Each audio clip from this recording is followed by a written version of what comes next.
Welcome back.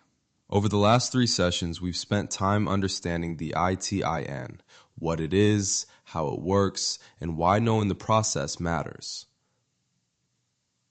But there's another tax identification number that often creates just as much confusion in the formation process, the EIN, Employer Identification Number. Now, we're going to shift our focus and break down the employer identification number process. More importantly, we're going to discuss a question many business owners never ask. Was your business formed properly? To help us break this down, I want to bring in one of our own team members, our senior tax practitioner and a valued member of our team. With his background as a former IRS examiner, brings a wealth of knowledge and experience that will help us better understand the EIN process and what business owners need to know. Now, let's welcome Lucius C. McBride to our EIN session. You are absolutely right, James. Now let me bring clarity to something we see far too often. Many people believe they formed their business because they filed paperwork with the county, borough, or local clerk's office. But we must understand the difference. County registration can be a plus. It may allow your business to be recognized by the county. It may allow you to conduct business with the county. It may allow you to register as a vendor and look for county-level opportunities. So, county registration has value. But county registration is not the same as forming your legal business entity with the state. The correct process is, first, form the business with the state. Second, apply for the EIN. Third, register with the county, if needed. State formation is what creates a legal business entity, such as an LLC or corporation, etc. The EIN is issued by the IRS and identifies the business for federal tax purposes. The county registration helps the business operate or pursue opportunities at the county level. You do not want to build the process backward.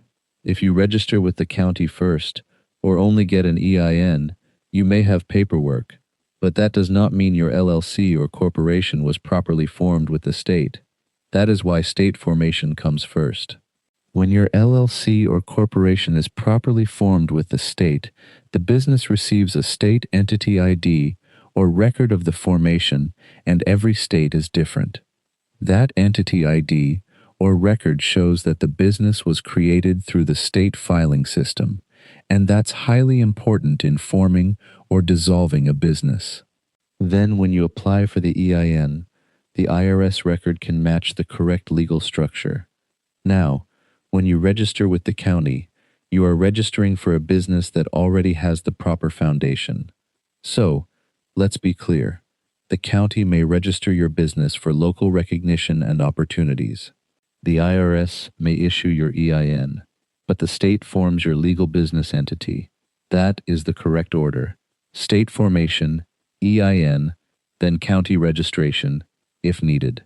Because when the foundation is right, the business is better positioned for banking, taxes, contracts, funding, compliance, and growth.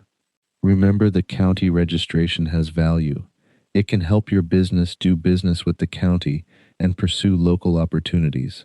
But county registration does not replace state formation. The correct process is form with the state. Get the EIN, then register with the county. Do it right from the start.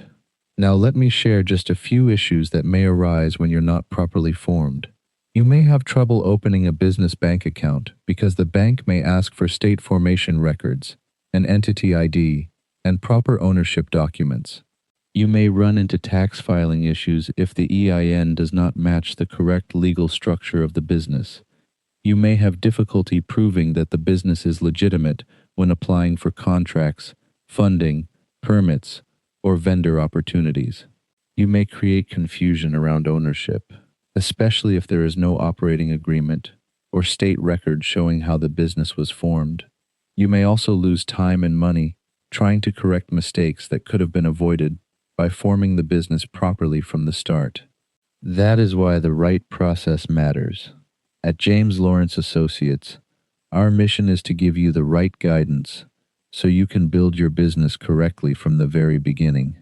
Your vision deserves a foundation that supports growth, protects your hard work, and honors the future you're building. When you start strong, you position yourself to succeed with confidence.